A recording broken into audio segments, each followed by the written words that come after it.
दोस्तों, अगर आप भी गैस सिलेंडर लेते हो, एटीएम से पैसा निकालते हो या ट्रेन में सफर करते हो या फिर टैक्स भरते हो, तो ये वीडियो आपके लिए बहुत जरूरी है क्योंकि 1 अप्रैल 2026 से देश में 5 बड़े बदलाव होने जा रहे हैं, जो सीधे आपकी जेब पर, आपके खर्च पर और आपकी लाइफ पर असर डालेंगे। इस वीडियो में मैं आपको बताऊंगा एलपीजी और सीएनजी के दाम बढ़ेंगे या घटेंगे, टैक्स में क्या बदलाव होने वाला है, एटीएम से पैसे निकालना कितना महंगा होगा या सस्ता होगा, पैन कार्ड के नए नियम क्या है और रेलवे टिकट के क्या नियम है। ठीक है, तो वीडियो को लास्ट तक देखना क्योंकि एक भी जानकारी मिस की तो सीधा नुकसान आपका होगा। तो दोस्तों, सबसे पहले बात करें एलपीजी, सीएनजी और अन्य ईंधन की कीमतों की, तो हर महीने की तरह 1 अप्रैल से इनके दामों में बदलाव देखने को मिल सकता है आपको। लेकिन इस बार मामला थोड़ा गंभीर है क्योंकि दोस्तों, मिडिल ईस्ट में चल रहा युद्ध का सीधा असर गैस की सप्लाई पर पड़ रहा है, आपको पता ही होगा।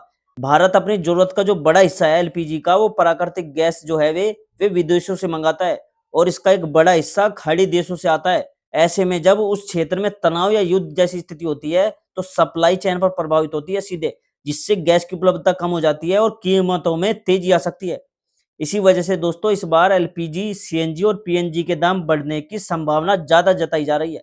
अगर ऐसा होता है, तो इसका असर सिर्फ गैस सिलेंडर तक सीमित नहीं रहेगा, घर की रसोई का खर्चा भी बढ़ेगा, खाने पीने की चीजें महंगी होगी क्योंकि होटल, ढाबे और फैक्ट्री की लागत बढ़ेगी, ट्रांसपोर्ट खर्च बढ़ेगा क्योंकि सीएनजी महंगी होने से ऑटो, टैक्सी और बस किराए भी बढ़ सकते हैं। यानी कुल मिलाकर इस बदलाव का सीधा असर आम आदमी के बजट पर पड़ेगा और आपकी जेब पर एक्स्ट्रा बोझ और बढ़ सकता है। अब बात करते हैं सबसे बड़े बदलाव की, जो है इनकम टैक्स से जुड़ा।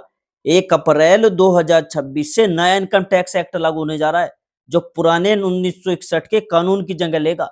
सरकार का कहना है कि ये नया सिस्टम पहले से ज्यादा आसान होगा और आधुनिक होगा। लेकिन इसमें एक बड़ा बदलाव यह है कि अब आपको पहले की तरह फॉर्म 16 नहीं मिलेगा, बल्कि उसकी जगह एक नया फॉर्म दिया जाएगा। फॉर्म 16A का नाम बदलकर फॉर्म 131 कर दिया जाएगा। इसका मतलब है कि सैलरीड लोगों और टैक्स पेयर को आईटीआर भरने के तरीके में बदलाव करना पड़ेगा और शुरुआत में उन्हें थोड़ी दिक्कत हो सकती है, लेकिन धीरे धीरे ये प्रक्रिया आसान हो जाएगी।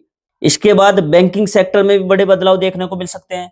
अगर आपका खाता एचडीएफसी बैंक में है, पीएनबी बैंक में है या बंधन बैंक में है, तो ये बदलाव आपके लिए बहुत जरूरी है। एचडीएफसी बैंक ने एटीएम से यूपीआई विड्रॉ को भी अब फ्री ट्रांजैक्शन लिमिट में शामिल कर दिया है। यानी आपकी फ्री लिमिट जल्दी खत्म हो सकती है और उसके बाद हर ट्रांजैक्शन पर करीब 23 रुपए चार्ज देना पड़ सकता है आपको। वहीं पंजाब नेशनल बैंक ने अपनी डेबिट कार्ड की जो डेली लिमिट को अब घटा दिया है।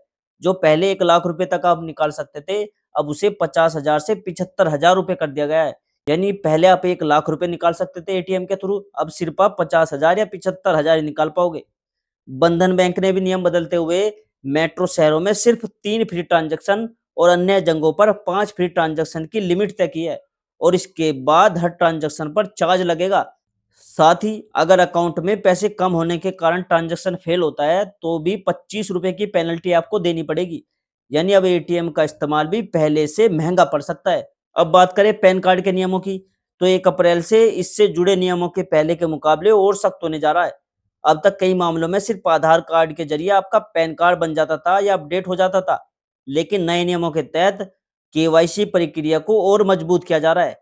इसका मतलब ये है कि अब सिर्फ आधार कार्ड से आपका काम नहीं चलेगा, बल्कि आपको एक्स्ट्रा डॉक्यूमेंट जैसे पहचान पत्र देना पड़ सकता है, एड्रेस प्रूफ देना पड़ सकता है और कुछ मामलों में इनकम से जुड़े दस्तावेज भी आपको देने पड़ सकते हैं। सरकार का मकसद क्या है? फर्जी पैन कार्ड पर रोक लगाना है और टैक्स सिस्टम को ज्यादा पारदर्शी बनाना है। इसके अलावा जिन लोगों के पैन कार्ड आवेदन अभी भी पेंडिंग है, उन्हें जल्द से जल्द पूरा करने के निर्देश दिए गए हैं। अगर आपने पैन कार्ड के लिए अप्लाई किया है या कोई अपडेट जैसे नाम, जन्म तिथि, मोबाइल नंबर करवाना बाकी है आपका, तो उसे तुरंत पूरा कर लेना जरूरी है क्योंकि आगे चलकर जो आपका प्रोसेस होगा वो और सख्त हो सकता है। एक और जरूरी बात, अगर आपका पैन और आधार लिंक नहीं है या जानकारी मैच नहीं करती, तो भविष्य में banking, income tax filing, invest और बड़े ट्रांजैक्शन में आपको परेशानी हो सकती है। तो कुल मिलाकर अब पैन से जुड़े कामों में लापरवाही करना भारी पड़ सकता है। इसलिए बेहतर यही है कि आप समय रहते अपने सभी डॉक्यूमेंट अपडेट और सही करा ले, ताकि आगे किसी भी तरह की आप दिक्कत से बच सके। तो अब बात करते हैं रेल यात्रियों की।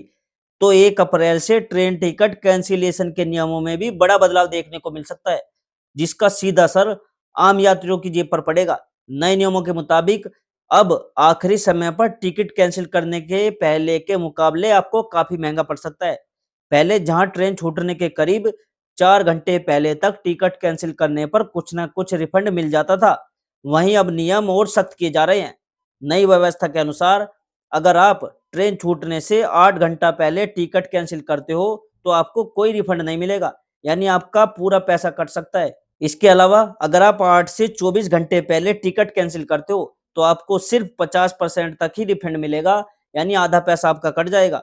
वहीं 24 से 72 घंटे के बीच टिकट कैंसिल करने पर लगभग 25% तक की कटौती हो सकती है। और अगर आप 72 घंटे से पहले टिकट कैंसिल करते हैं, तभी आपको सबसे ज़्यादा रिफंड मिल पाएगा। इसका सीधा मतलब ये है कि अब अगर आप यात्रा का प्लान कर रहे हो, तो उसे पहले ही सुनिश्चित रहिए, ठीक है? क्योंकि आखिरी समय पर टिकट कैंसिल करना अब आपके लिए नुकसानदायक साबित हो सकता है। खासकर जो लोग अक्सर प्लान बदलते रहते हैं या वेटिंग टिकट लेकर चलते हैं, उन्हें अब ज़्यादा सावधान रहने की ज़रूरत है, वरना अब हर बार कैंसिलेशन पर अच्छा खासा आपका पैसा कट सकता है। दोस्तों, कुल मिलाकर 1 अप्रैल से ये सभी बदलाव आपकी रोज़मर्रा की लाइफ पर सीधा असर डालेंगे। गैस और ईंधन महँगे हो सकते हैं, टैक्स सिस्टम बदल जाएगा, एटीएम से पैसा निकालना महँगा पड़ेगा, पैन कार्ड के नियम सख्त होंगे और रेलवे टिकट कैंसिलेशन में ज़्यादा नुकसान होगा। इसलिए ज़रूरी है कि आप पहले से इन बदलाव को समझ लें और अपने खर्च और प्लानिंग को उसी हिसाब से मैनेज करें। अगर आपको दोस्तों ये जानकारी काम की लगी हो, तो वीडियो को लाइक कीजिएगा, चैनल को सब्सक्राइब कीजिएगा और इस वीडियो को अपने दोस्तों, रिश्तेदारों के साथ भी शेयर ज़रूर कीजिए, ताकि वे भी नए नियमों को जान सके और वे भी नए नियमों के चलते सावधान हो सके। और दोस्तों, मैं मिलता हूँ आपसे अगली वीडियो में एक नई जानकारी, एक नए अपडेट के साथ।